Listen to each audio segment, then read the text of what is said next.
ರೇಣುಕಾಸ್ವಾಮಿ ಕೊಲೆ ಆರೋಪಿಯಾದ ಪವಿತ್ರ ಗೌಡ ಜಾಮೀನು ಪಡೆದು ಹೊರಬಂದು ಮನೆ ಸೇರಿದ್ದಾರೆ. ಸದ್ಯಕ್ಕೆ ಪವಿತ್ರ ಗೌಡ ಎಲ್ಲಿಯೂ ಕಾಣಿಸಿಕೊಳ್ಳುತ್ತಿಲ್ಲ. ಆದರೆ ತಾಯಿ ಅನುಭವಿಸುತ್ತಿರುವ ನೋವಿನ ಬಗ್ಗೆ ಮಗಳಾದ ಖುಷಿ ಗೌಡ ಶಾಕಿಂಗ್ ಹೇಳಿಕೆ ಕೊಟ್ಟಿದ್ದಾರೆ.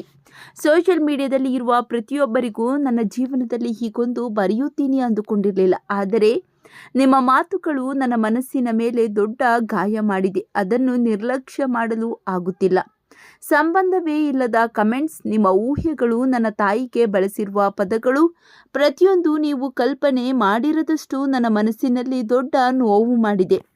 ನಿಮಗೆ ಅವಳ ಬಗ್ಗೆ ಏನು ಗೊತ್ತಿಲ್ಲ. ಆಕೆ ನೋಡಿರುವ ಕಷ್ಟಗಳು, ಆಕೆಯ ತ್ಯಾಗಗಳು ಅಥವಾ ಮತ್ತೊಬ್ಬರಿಗೆ ಹೇಗೆ ಗೌರವ ಕೊಡುತ್ತಾರೆ ಅನ್ನೋದು ನಿಮಗೆ ಗೊತ್ತಿಲ್ಲ. ನಿಮಗೆ ಅರ್ಥವಾದ ರೀತಿಯಲ್ಲಿ ಮಾತನಾಡುತ್ತೀರಿ.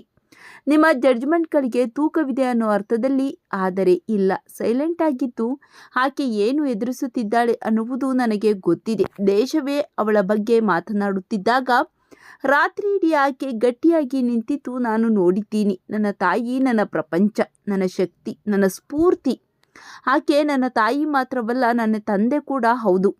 ಯಾರು ಎಷ್ಟೇ ತುಳಿಯಲು ಪ್ರಯತ್ನಿಸಿದರೂ ಮತ್ತೆ ಎದ್ದು ನಿಲ್ಲುವ ಧೈರ್ಯ ಅವಳಲ್ಲಿ ಇದೆ ಎಂದು ಪರೋಕ್ಷವಾಗಿ ದರ್ಶನಗೂ ಅವರ ಅಭಿಮಾನಿಗಳಿಗೆ ಟಾಂಗ್ ಕೊಟ್ಟಿದ್ದಾರೆ. ನನ್ನ ಜೀವನದಲ್ಲಿ ಆಕೆ ಪ್ರತಿಯೊಂದು ಪಾತ್ರವನ್ನು ಅದ್ಭುತವಾಗಿ ನಿಭಾಯಿಸಿದ್ದಾಳೆ. ನಾನು ಇನ್ನು ಟೀನೇಜರ್ ಎಂದು ನಿಮಗೆ ಅರ್ಥ ಆಗಲ್ವಾ? ನಾನು ಇನ್ನೂ ಚಿಕ್ಕವಳು, ಈ ಪ್ರಪಂಚವನ್ನು ಅರ್ಥ ಮಾಡಿಕೊಳ್ಳಲು ಪ್ರಯತ್ನಿಸುತ್ತಿರುವವಳು. ನಿಮ್ಮ ಮಾತುಗಳನ್ನು ಎಷ್ಟು ನೋವಾಗುತ್ತದೆ ಎಂದು ಹೇಳೋಕ್ಕೂ ಪದ ಇಲ್ಲ. ಮಾತನಾಡುವ ಮುನ್ನ ನೀವು ಯೋಚಿಸಿ ಎಂದಿದ್ದಾಳೆ ಖುಷಿ. ಪವಿತ್ರ ಗೌಡ ಮಗಳ ಬಗ್ಗೆ ನಿಮ್ಮ ಅನಿಸಿಕೆಗಳನ್ನು ಕಾಮೆಂಟ್ ಮಾಡಿ ತಿಳಿಸಿ.